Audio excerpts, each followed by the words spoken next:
जय हिंद। आप सभी का स्वागत है आपके अपने YouTube चैनल मिशन मैरिट पे। आज जो है हम लोग एडुटेरिया का प्रैक्टिस सेट नंबर जो है 7500 है, उसका हम लोग जो 14वां सेट है उसको हम लोग सॉल्व करने वाले हैं। आइए प्रश्न की ओर चलते हैं। भारत के निम्नलिखित संगठनों में से कौन सा एक निकाय है जो कि संवैधानिक निकाय है। संवैधानिक निकाय का मतलब हो जिसका वर्णन संविधान में उल्लेखित है। ठीक है, तो इसका जो राइट आंसर होगा वो क्या होगा, राष्ट्रीय पिछड़ा वर्ग आयोग। अब देखिए इससे कुछ पॉइंट और भी निकल सकते हैं, वो देखने का प्रयास करेंगे। सबसे पहली बात, इसका वर्णन जो है अनुच्छेद 338 के बी में है। पहला क्वेश्चन यही कंप्लीट हो गया।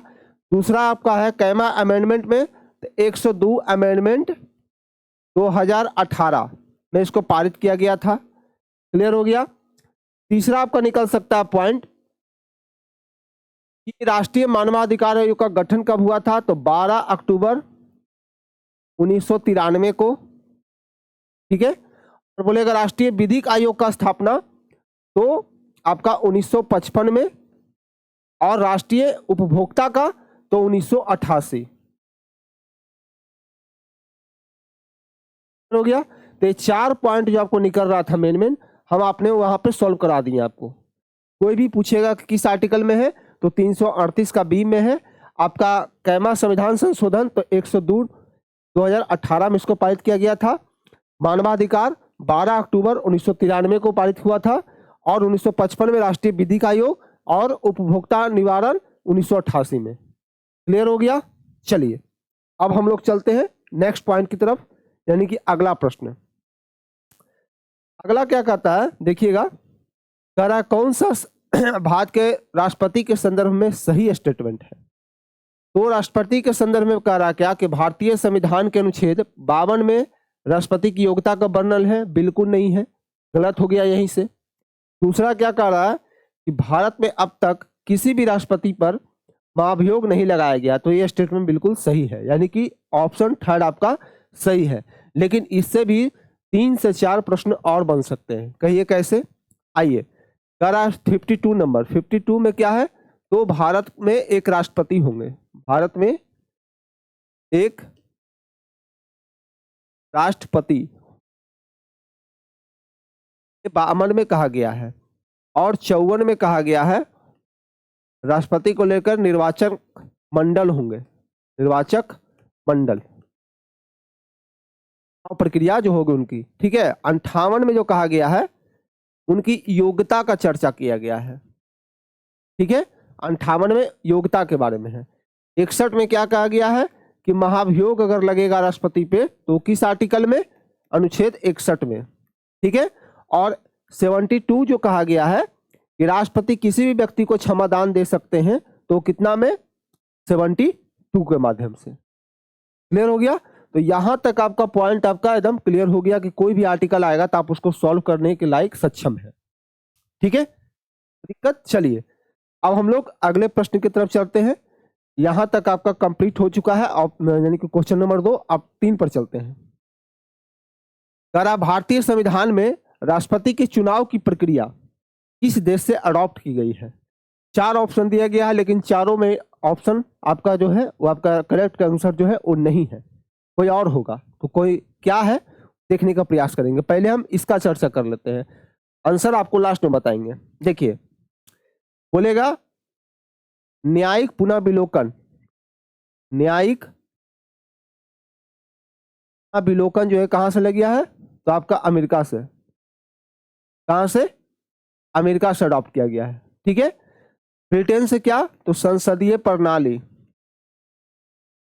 संसदीय प्रणाली कहां से लिया गया है, तो आपका ब्रिटेन से लिया गया है। ठीक है, ऑस्ट्रेलिया से समवर्ती सूची कहां से लिया गया है, तो ऑस्ट्रेलिया से। कहां से, ऑस्ट्रेलिया से। ठीक है, दक्षिण अफ्रीका से क्या अडॉप्ट किया गया है, तो संविधान संशोधन, यानी कि संशोधन की जो प्रक्रिया है संविधान में, वो कहां से, दक्षिण अफ्रीका। कितना आर्टिकल में है, 368 में है।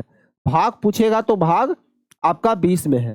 ठीक है, क्लियर हो गया, कोई दिक्कत। चलिए आप देखिए, आपका जो है जो संशोधन की प्रक्रिया जो है वो 3 तरह की होती है। कौन कौन, पहला होता है साधारण बहुमक, साधारण से, दूसरा होता है विशेष, और तीसरा होता है विशेष आधे राज का सहमति, आधे राज की सहमति। क्लियर हो गया? तो जो भी प्रश्न अगर पूछेगा आपको यहाँ पे हम क्लियर करवा चुके हैं, ठीक है। और पूछेगा एक और, विधि द्वारा स्थापित प्रक्रिया, विधि द्वारा स्थापित प्रक्रिया कहाँ से? तो ये जापान से लिया गया है।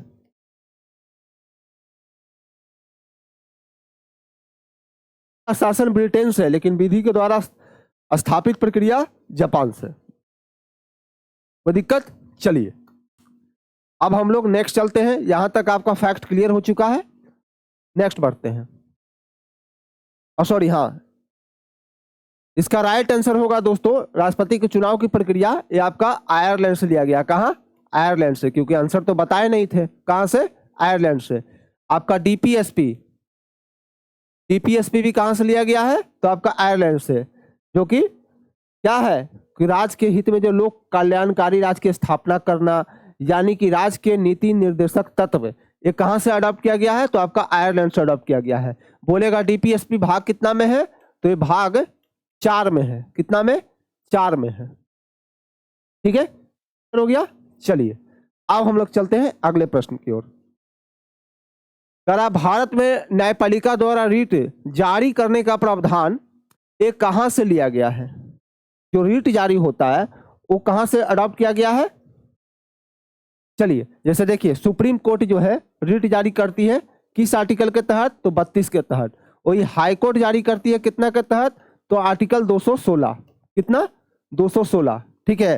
और अभी बता चुके हैं अमेरिका कहां से रीट जारी, कहां से? ऑस्ट्रेलिया से। बाकी सारा फैक्ट आपका क्लियर करवा चुके हैं। ठीक है, चलिए भारत में सुप्रीम कोर्ट होगा ये कितना में कहा गया है? तो अनुच्छेद 124 में। कितना में?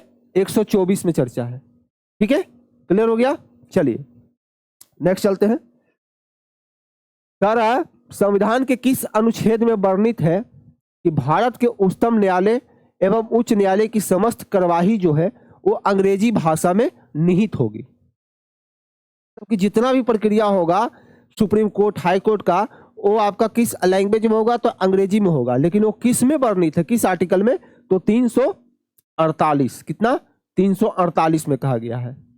ठीक है, 343 एक अनुच्छेद आता है 343। ये क्या है? ये आप सब कमेंट बॉक्स में बताइएगा। ठीक है, उससे जुड़े हुए और भी कुछ प्रश्न आपको बता देते हैं। फिलहाल ये आपको दे चुके हैं। जैसे देखिए और भी मेन जो फैक्ट बनता है उसको हम यहाँ पे चर्चा कर लेते हैं। जैसे देखिए आर्टिकल 40 ये क्या कहता है? समानता का अधिकार।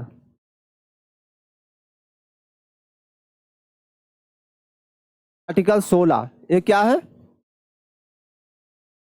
नियोजन।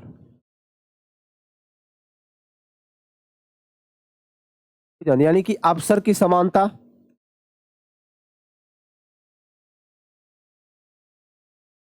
कितना में है? 16 में है। आर्टिकल 21 कितना में है? निजता का अधिकार। किस आर्टिकल में? तो 21 में।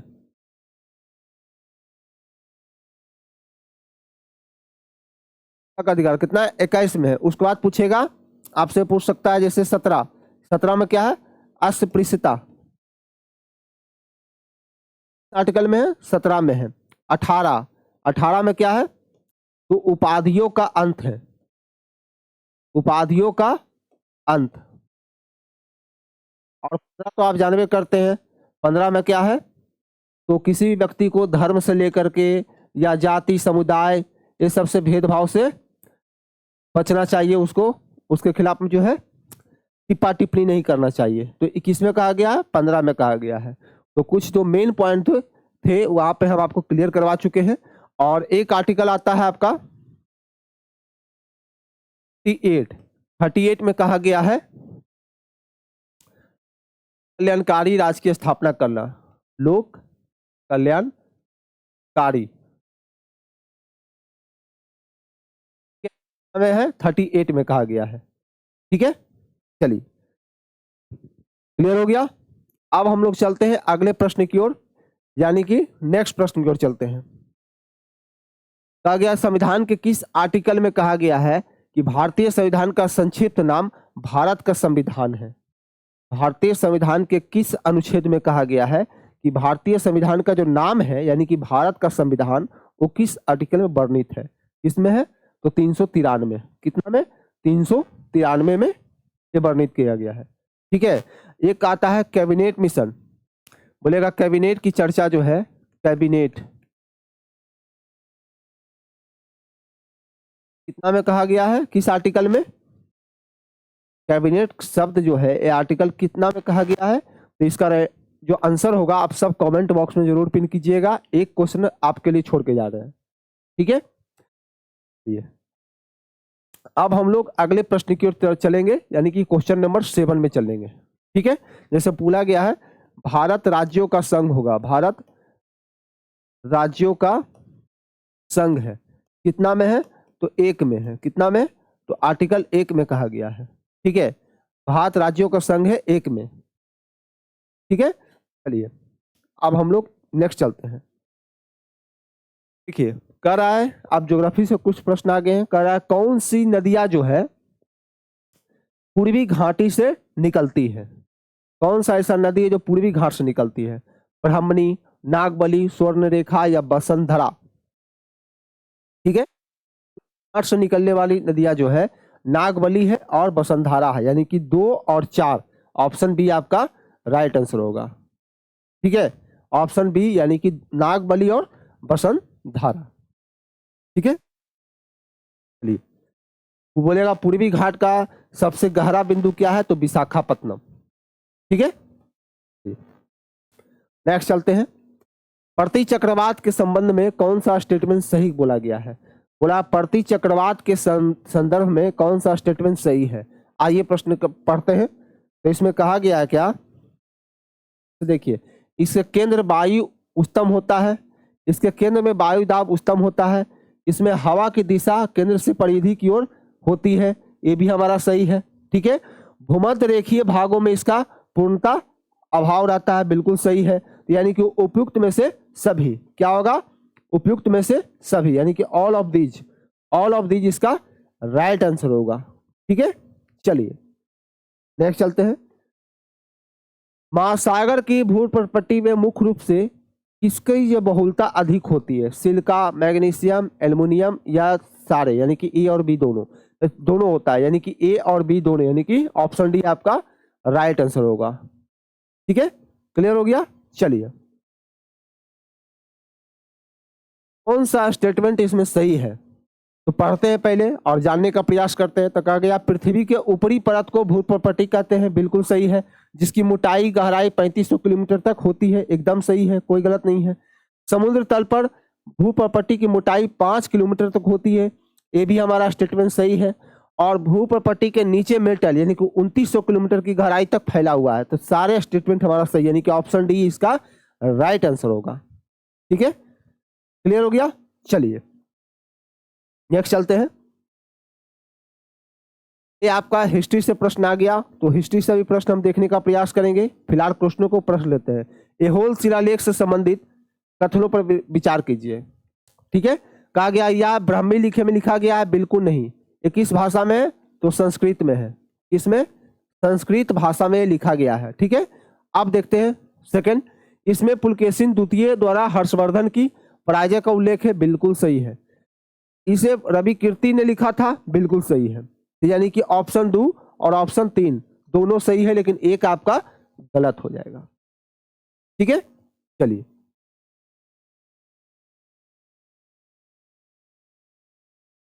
कियाका और कियारी नामक नवपाषाण स्थल कहाँ स्थित है। कियाका और कियारी नामक जो नवपाषाण स्थल है वो कहाँ स्थित है, तो आपका लद्दाख में। कहाँ, लद्दाख में। लद्दाख में एक और है दोस्तों, हेमिस। क्या है, हेमिस कहाँ है, तो आपका लद्दाख में है। ठीक है, उसके बाद यहाँ एक और है, क्या है, भीतरकनिका। भीतरकनिका कहाँ है, तो उड़ीसा में है। कहाँ है? उड़ीसा में है। ठीक है, बोलेगा गियक और कियारी नामक जो नौ पहचान स्थल है कहाँ है? लद्दाख में। हेमिस राष्ट्रीय उद्यान लद्दाख में। भीतरकनिका राष्ट्र कहाँ है? तो आपका उड़ीसा में है। ठीक है, चलिए नेक्स्ट चलते हैं। प्राचीन भारत में नीलो पिट्टू शब्द का प्रयोग किसके संदर्भ में किया जाता है? नीलो पिट्टू का संदर्भ किसके लिए किया जाता था? दक्षिण भारत के मंदिरों के निर्माण के लिए शैली के लिए, या राजा की प्रशंसा में लिखी गई प्रशस्ति पत्र द्वारा, या सार्वजनिक अभिलेखों का रख रखाव, या वित्तीय लेन देन की एक विधि है। तो ये प्रश्न हम आप सबके लिए छोड़ के जा रहे हैं, यानी कि 13 नंबर प्रश्न आपके लिए है। ठीक है, चलिए ये देखिए बहुत ही मजेदार स्टेटमेंट वाला क्वेश्चन है, जो कि क्वेश्चन हमेशा फंसाता है। थोड़ा थोड़ा सा के लिए एग्जाम में छूट जाता है तो 1 नंबर आपका चल जाता है। चलिए, किताबुल हिंद के रचयिता अलबरूनी है, इब्न बतूता है, बिल्कुल सही है। तुगलकनामा का जियाउद्दीन फिरदौसी, बिल्कुल गलत है। तुगलकनामा क्या है? अमीर खुसरो। क्या होगा? अमीर खुसरो।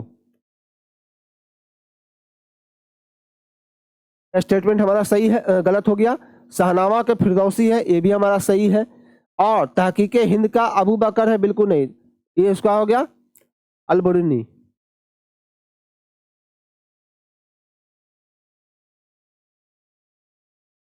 ठीक है, हिंद के अलबरूनी हो गया। ठीक है, तो यानी कि क्या बोल रहा था? सही। तो सही क्या होगा? 1 और 4, 1 और 3 होगा दोस्तों। क्या होगा? 1 और 3, 1 और 3। ठीक है, किताबुल हिंद का कौन हो गया? Ibn Battuta. तुगलकनामा का अमीर खुसरो। शाहनामा का फिरदौसी। ठीक है, और तहकीक हिंद का अलबरूनी। क्लियर हो गया? चलिए नेक्स्ट चलते हैं। कौन सिकंदर के साथ भारत नहीं आया था? कौन सिकंदर के साथ भारत नहीं आया था? कौन नहीं आया था? तो डायमेकस। क्या होगा? डायमेकस नहीं आया था। डायमेकस किसके समय आया था? तो बिंदुसार के समय। किसके समय?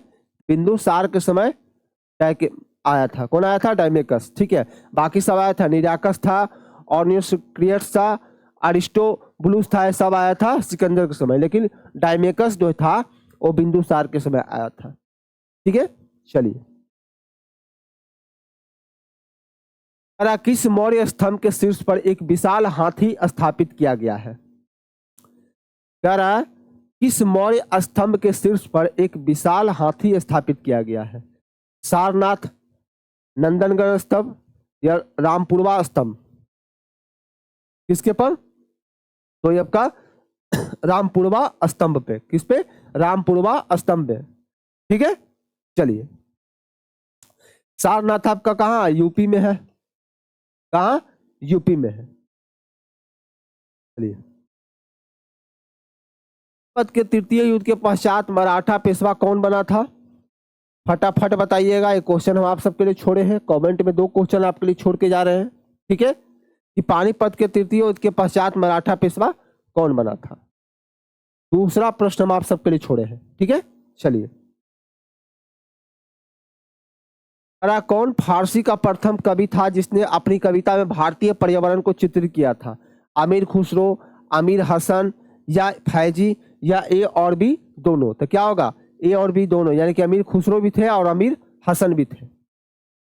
ठीक है,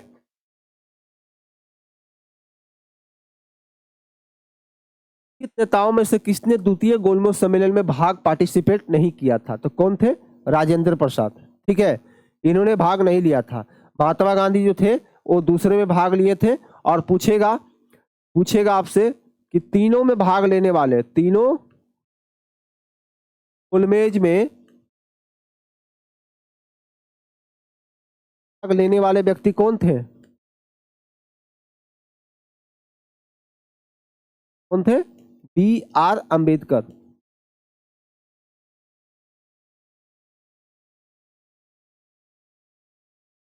गोलमेज कब हुआ था? 1930, फिर उसके बाद 1931 में, फिर 1932 में। ठीक है, दूसरे में पार्टिसिपेट कौन किए थे? तो महात्मा गांधी जी ने। ठीक है, और आपका तीनों में तो B.R. अम्बेडकर। ठीक है, क्लियर हो गया? चलिए, महात्मा गांधी कब बने थे? तो आपका बेलगांव अधिवेशन जब हुआ था, गांव, कांग्रेस के अध्यक्ष कब बने थे? बेलगांव में, ठीक है। सरोजिनी नायडू बनी थी कब? तो आपका 1925 में, कानपुर अधिवेशन बला में। क्लियर हो गया? चलिए, इंपॉर्टेंट है दोस्तों, उसको हम करवाना उचित समझ रहे हैं। जो इंपॉर्टेंट नहीं है उसको हम एलिमिनेट कर रहे हैं। जहां से क्वेश्चन बार बार आता है, छोटा छोटा ही आता है, लेकिन जब छूटता है तब पता चलता है कि हौला आया था, लेकिन जब क्वेश्चन मिलाते हैं तो पता चलता है छोटा हो जाता है। ठीक है, चलिए। 1922, ठीक है। चलिए, 1857 के विद्रोह के संदर्भ में कौन सा स्टेटमेंट सही है? ठीक है, तो आपका 10 मई को हुआ था दोस्तों, मेरठ से। कहां से? मेरठ से शुरू हुआ था। और 34वीं रेजिमेंट जो था वो मंगल पांडे का था। क्या था? तो मंगल पांडे जी का था, पूछता है कैमे रेजिमेंट से थे? तो 34 रेजिमेंट से थे। और शुरू कहाँ कहाँ से हुआ था पहले? तो पहले मेरठ, फिर दिल्ली, फिर कानपुर, लखनऊ, तब झांसी। ठीक है, हो गया। चलिए, भारत छोड़ो आंदोलन के उत्पन्न दंगे में कौन किस क्षेत्र में सबसे अधिक व्यापक रहे? में कहा सबसे ज्यादा हुआ था? वो कहाँ हुआ था? बिहार और संयुक्त प्रांत में, यानी कि ऑप्शन 2, ऑप्शन 1 और 4, ऑप्शन 1 और 4। जबकि बंगाल और गुजरात में हुए थे, लेकिन इसके मुकाबले कम हुए थे। बोलेगा भारत छोड़ो आंदोलन कब हुआ था? छोड़ो आंदोलन कब हुआ है? 8 या 9 अगस्त। बहुत याद रखिएगा, यही आपका इंपॉर्टेंट है। क्या? 8 या 9 अगस्त। ठीक है, भारत छोड़ो आंदोलन कब हुआ था? तो 8 या 9 अगस्त को। ठीक है, चलिए, इसका ऑप्शन क्या आपका राइट क्या होगा? यानी कि बिहार और संयुक्त प्रांत। ठीक है, चलिए। में हिंदू कोड बिल का विरोध किसने किया था? तो हिंदू कोड का जो विरोध किया था, कौन? राजेंद्र प्रसाद जी ने किया था। अगर पूछेगा कि हिंदू बिल कोड को पेश कौन किया था, तो बोलेगा पेश कौन किया? तो पेश किए थे BR अम्बेडकर। कौन थे? बाबा साहब अम्बेडकर ने पेश किया था, लेकिन विरोध कौन किए? तो डॉक्टर राजेंद्र प्रसाद। वल्लभ भाई पटेल, देश के एकीकरण में भूमिका किसने निभाया? तो वल्लभ भाई पटेल। ये भारत के प्रथम जो है क्या? उप प्रधानमंत्री। उप प्रधानमंत्री कौन थे? तो आपका सरदार वल्लभ भाई पटेल। ठीक है, लगभग 545 प्रांतों को एकीकरण किया था, मिलाए थे। ठीक है, क्लियर हो गया। आपका जवाहरलाल नेहरू कौन थे? तो इन्होंने उद्देश्य प्रस्ताव पारित किया थी। उद्देश्य प्रस्ताव जो है इन्होंने पारित किया था कब? तो आपका 13 दिसंबर 1946 को। क्लियर हो गया। चलिए, खिलाफत आंदोलन की शुरुआत के पीछे कौन सा मेन रीजन था? कौन सा मेन रीजन था? खिलाफत आंदोलन जब शुरू हुआ तो उसके पीछे मेन रीजन मतलब क्या था?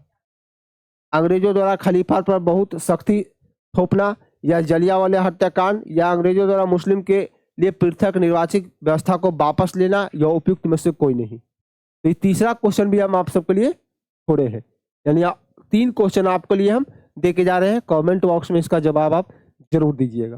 ठीक है, चलिए। देखिए, कला घटनाक्रम के अनुसार जो है सही उत्तर का चयन कीजिए। कौन पहले था, कौन बाद में आया?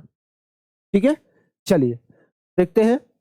मेरे ख्याल से जो आंसर आ रहा है इसका ऑप्शन डी आ रहा है। तो कहिए कैसे? तो वुड का घोषणा डिस्पैच जो हुआ था 1854 में हुआ था। ठीक है, और हंटर जो हुआ था शायद, तो हंटर आपका दोस्तों 1874 के आसपास होना चाहिए, लेकिन एग्जैक्ट हमको मालूम नहीं है, इसको रहने दीजिए। लेकिन हंटर आयोग इसके बाद होगा। उसके बाद सैंडलर आया था, उसके बाद सर्जेंट आयोग आया था। ठीक है, क्या आया था? बूट, पहले बूट का घोषणा पत्र यानी कि 3, उसके बाद हंटर आयोग आया था, उस पर सेंट्रल आयोग आया था, उस पर सर्जेंट आयोग आया था, यानी ऑप्शन 4 आपका सही है। एग्जैक्ट हमको डेट पता नहीं है, ईस्वी पता नहीं, इसलिए हम छोड़ दिए, एक का पता था उसको हम लिख दिए हैं। ठीक है, चलिए आप सबको पता है तो कमेंट बॉक्स में जरूर बताइएगा। देखिए कह रहा है कि निम्नलिखित गवर्नर जनरलों में से किसने कांग्रेस को अत्यधिक अल्पसंख्यक लोगों का प्रतिनिधि करने वाला कहकर उपहास किया था? कौन किया था? Lord Dufferin. लॉर्ड डफरिन कौन सा ऐसा वायसराय था जिसने कहा था कि हमारे शासन में रहते हुए, कि हम जब तक मेरी सांसें हैं तब तक हम देखना चाहते हैं कि हमारे शासन में ही कांग्रेस का विलय हो जाए, पतन हो जाए? कौन था? कर्जन कहा था। ठीक है, इसका कार्यकाल कब से था? तो 1899 से लेकर के 1905 में, 1905 तक। इसी के समय जो है आपका बंगाल विभाजन हुआ था। बंगाल विभाजन किसके समय? तो लॉर्ड कर्जन के समय। क्लियर हो गया? चलिए नेक्स्ट चलते हैं। आर्टिफिशियल उपग्रह में विद्युत ऊर्जा का मेन स्रोत क्या होता है? थर्मोपाइल, सौर सेल, एक डायनेमो या न्यूक्लियर रिएक्टर? ठीक है, तो क्या होगा? एक डायनेमो। क्या होगा? एक डायनेमो। ठीक है, इससे जुड़े हुए कुछ और भी फैक्ट निकल सकते हैं, जैसे देखिए पूछेगा विद्युत धारा कैसे मात्रक,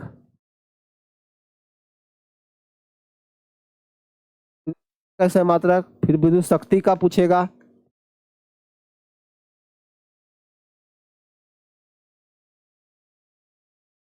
आवेश का पूछेगा,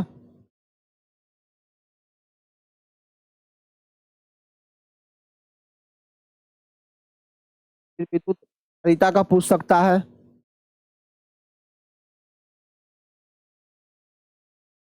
उसके बाद विद्युत धारा का, सॉरी ये तो हो गया दोस्तों, विद्युत धारा हो गया एक चीज। आपका ज्योति फ्लक्स का पूछ सकता है,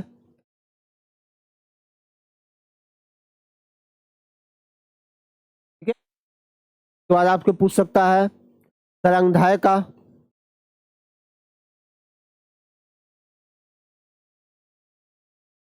आपका पूछ सकता है विभवांतर का, विभवांतर का ऐसे मात्रक क्या होता है वो भी पूछ सकता है। तो इसका राइट आंसर जो बनेगा दोस्तों देखिएगा, विद्युत धारा क्या होता है? एम्पियर होता है। क्या होता है? एम्पियर। ठीक है, विद्युत शक्ति का क्या होता है? वाट होता है। विद्युत आवेश का कूलम्ब होता है, कूलम्ब। ठीक है, विद्युत धारिता का फराडे होता है, और ज्योति फ्लक्स का ल्यूमेन होता है,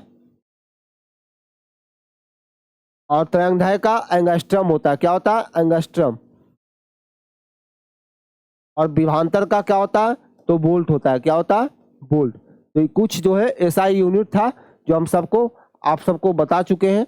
अगर आप चाहे तो इसको स्क्रीनशॉट लेके रख सकते हैं, नहीं तो फिर नोट डाउन कर सकते हैं, नहीं तो फिर याद है तो फिर कहने नहीं है। ठीक है, चलिए डायनेमो पूछता है दोस्तों, जैसे यांत्रिक ऊर्जा को विद्युत ऊर्जा में कौन बदलता है? डायनेमो बदलता है।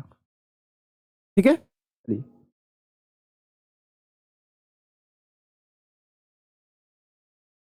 सौर विकिरण की सबसे महत्वपूर्ण भूमिका किसमें होती है? कार्बन चक्र, जल चक्र, हाइड्रोजन में, या नाइट्रोजन चक्र में? बहुत इंपॉर्टेंट है दोस्तों। ठीक है, तो ये क्वेश्चन आप सबके लिए छोड़े हैं। 27 नंबर क्वेश्चन आप सबके लिए, यानी कि सौर विकिरण की सबसे महत्वपूर्ण भूमिका किसमें होती है? कार्बन चक्र, जल चक्र, हाइड्रोजन चक्र या नाइट्रोजन चक्र में? कमेंट बॉक्स में हम सबको चाहते हैं कि जितने भी लोग जुड़े हैं कम से कम राइट आंसर जरूर देके जाइएगा। चलिए, त्वरण ऋणात्मक होने पर किसी पिंड के वेग पर क्या प्रभाव पड़ता है? तो त्वरण अगर ऋणात्मक रहेगा तो किसी पिंड के वेग पर क्या प्रभाव पड़ेगा? शून्य रहेगा, बढ़ेगा या घटेगा, या नियत रहेगा? तो क्या होगा? शून्य। क्या होगा? शून्य हो जाएगा। ठीक है, लिए किसी कोशिकाओं के विभिन्न प्रकार के क्रियाओं का मुख्य स्थल क्या होता है? तो मुख्य स्थल उसका केंद्रक होता है। क्या होता है? केंद्रक होता है। ठीक है, माइटोकॉन्ड्रिया जिसको कहते हैं पावर हाउस, क्या कहते हैं? पावर हाउस किसको कहते हैं? माइटोकॉन्ड्रिया को कहते हैं। ठीक है, केंद्रक की खोज रॉबर्ट ब्राउन के माध्यम से, कौन किया था? Robert brown. केंद्र की खोज रॉबर्ट ब्राउन ने, ठीक है। एसन का सिद्धांत किसने दिया था? तो ह्यूगो डी ब्रिज ने, ठीक है। और राइबोसोम, राइबोसोम ये क्या करता है? राइबोसोम का हमारे बॉडी में बहुत ज्यादा काम है दोस्तों, ठीक है। प्रोटीन की फैक्ट्री बोलते हैं, क्या कहते हैं राइबोसोम को? प्रोटीन की फैक्ट्री, क्या बोलते हैं? तो प्रोटीन की फैक्ट्री।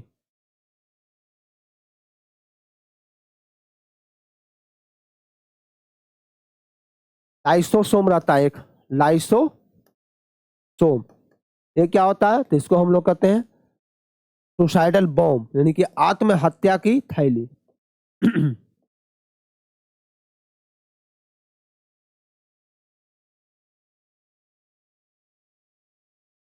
दिक्कत, चलिए। कोशिकाओं जो जैसे देखिए दोस्तों, एक बार हम लोग छींकते हैं तो लगभग जो है 1.5 लाख सेल जो है हमारा मर जाता है। कितना? 1.5 लाख। छींकने पर हमारा 1.5 लाख कोशिका नष्ट हो जाते हैं। बोलेगा हमारे शरीर में कितना कोशिका पाई जाती है? तो लगभग 5,000 अरब सेल जो है हमारे बॉडी में पाया जाता है। कितना? 5,000 अरब सेल पाया जाता है, ठीक है। कोशिकाओं के अध्ययन को हम लोग क्या कहते हैं? तो साइटोलॉजी कहते हैं। क्या कहते हैं? साइटोलॉजी।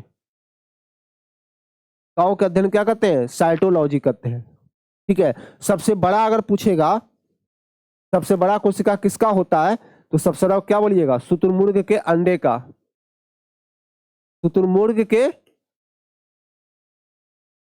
अंडे का, ठीक है। कितना? 155 गुने 177 होता है दोस्तों। और मानव में क्या होता है सबसे बड़ा? तो न्यूरॉन। मानव में क्या होता है? मानव में पूछेगा सबसे बड़ी कोशिका क्या होती है, तो आपका न्यूरॉन।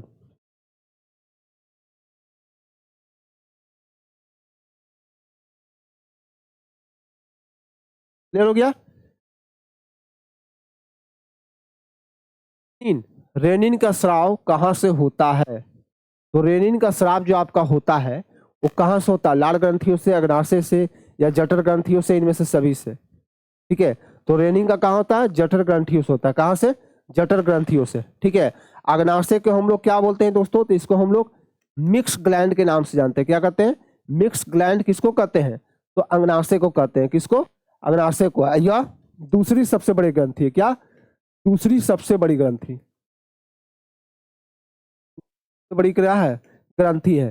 पहला बोलेगा तो यकृत, पहला क्या है? तो आपका यकृत हो गया।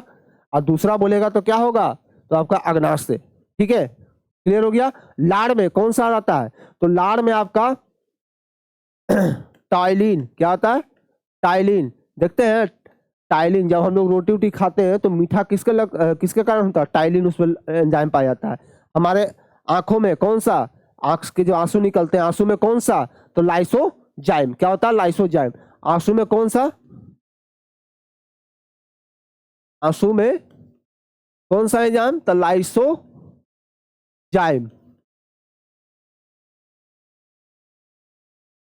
क्लियर हो गया? चलिए। प्रोटीन को तोड़ता है, क्या करता है? प्रोटीन को पहचाने कौन करता है? रेनिंग करता है, ठीक है। चलिए। मनुष्य की श्वास नली जो होती है कैसी होती है? सी आकार की, ओ आकार की, या सी आकार की अस्थि, या उपयुक्त में से होबे नहीं करता है। कैसा होता है? ओ आकार का। कैसा? ओ आकार की अस्थि उपास्थि होती है, ठीक है। क्या होता है? ओ आकार की, ठीक है। चलिए।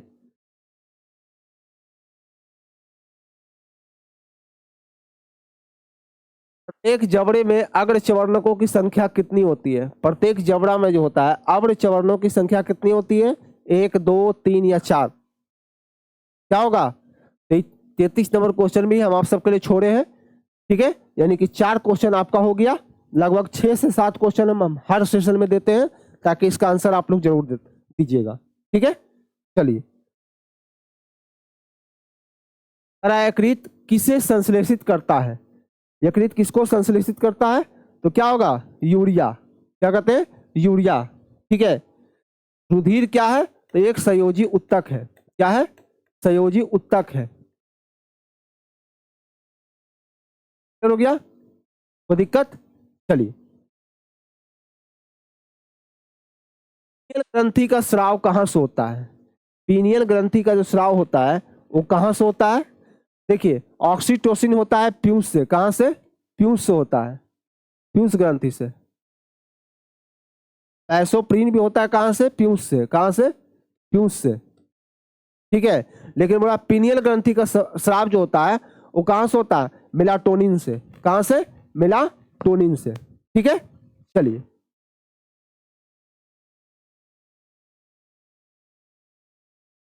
अरे कौन सा स्टेटमेंट जो है सही नहीं है? कौन सा स्टेटमेंट सही नहीं है?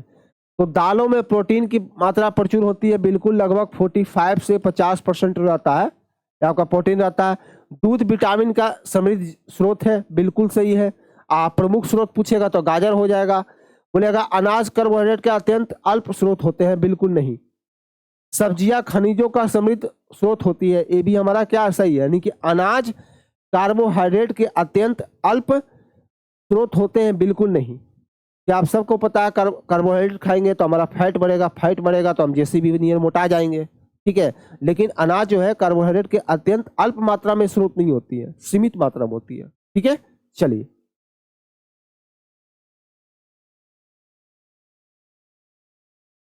देखिए क्या है इसमें था दोस्तों, एक मिनट। हाँ देखिए, आयोडीन और पोटेशियम क्लोराइड के मिश्रण से आयोडीन को अलग किया जा सकता है, किसके माध्यम से?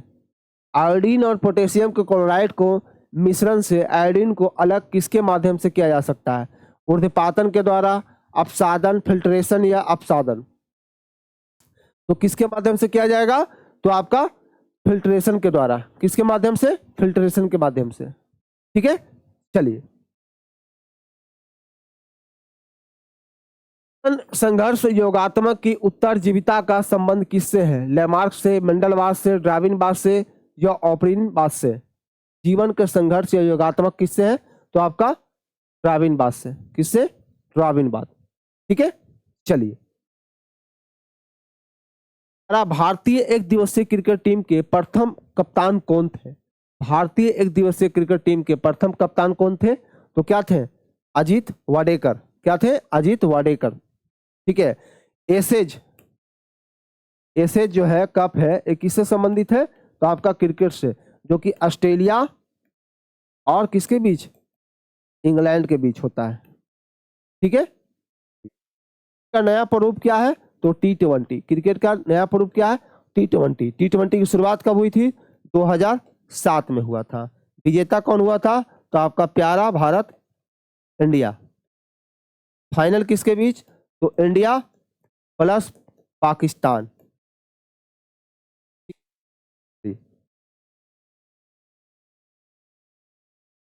भारत की प्रथम जनजातीय भाषा कौन सी है जिसने अपना विकिपीडिया का संस्करण प्राप्त किया है? किसने? तो संथाली ने। संथाली कहाँ का है? तो झारखंड का आपका है। और बोडो का है? उत्तर पूर्वी का है। कहाँ? उत्तर पूर्वी। उत्तर पूर्वी यानी कि असम। कहाँ के? असम का है। ठीक है, डोगरी ये कहाँ का है? तो आपका जम्मू कश्मीर का। कहाँ का? जम्मू कश्मीर का। हो गया, चलिए फटाफट हम लोग करेंगे दोस्तों, लगभग क्लियर कर चुके हैं हम लोग, 42 नंबर पर पहुंचे हुए हैं। आइए 43 पर आता है। कौन सा शहर जो है मंदिरों की अधिकता के कारण the cathedral city of India के नाम से जाना जाता है? कौन सा शहर जो है मंदिरों की अधिकता के कारण the cathedral city of India के नाम से जाना जाता है? कौन? वाराणसी, कोलकाता, भुवनेश्वर या चेन्नई? क्या होगा? तो आपका वाराणसी। क्या होगा? वाराणसी। ठीक है, चलिए।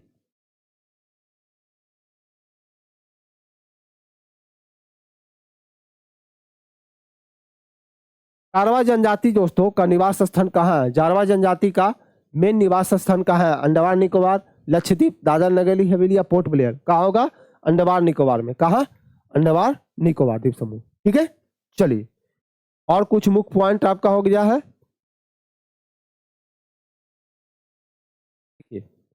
ये आपका भी इंपॉर्टेंट क्वेश्चन है, वेरी वेरी इंपॉर्टेंट है, आप इसको इग्नोर बिल्कुल नहीं कर सकते हैं। इसको थोड़ा सा हम पेन को पतला कर लेते हैं ताकि मिलाने में आसान रहेगा। देखिए करा लुप्त प्राय प्रजाति, ये कहाँ का है?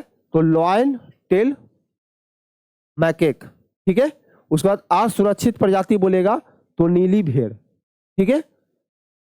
प्रजाति बोलेगा तो मरुस्थलीय भेड़ और हॉर्निवल, और विलुप्त प्राय बोलेगा तो यानी कि गुलाबी सिर वाली बत्तख, ठीक है।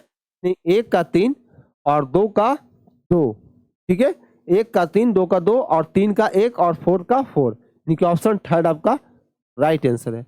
आप सब इस क्वेश्चन को एक बार जरूर देखिएगा, ठीक है। चलिए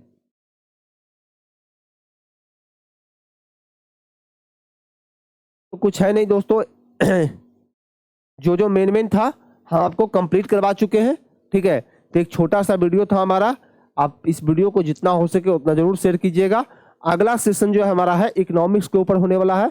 इकोनॉमिक्स का इसलिए नहीं कराएं ताकि एक ही बार में एक वीडियो में इकोनॉमिक्स का लगभग जितना इंपॉर्टेंट क्वेश्चन है सब आपको एक वीडियो में हम कलेक्ट करके देने वाले हैं, ठीक है। चलिए तो हम विदा लेते हैं, मिलते हैं कल के क्लास में। इस सेशन को आप जरूर फॉरवर्ड कीजिएगा, हम चाहते हैं कि सारे लोगों के पास ये वीडियो पहुंचे। तो हमारा सॉल्यूशन कैसा लगा आप सब बताइएगा जरूर, ताकि आप सबका प्यार मिलता रहेगा तो हमें अच्छा लगेगा, ठीक है। जय हिंद, जय भारत।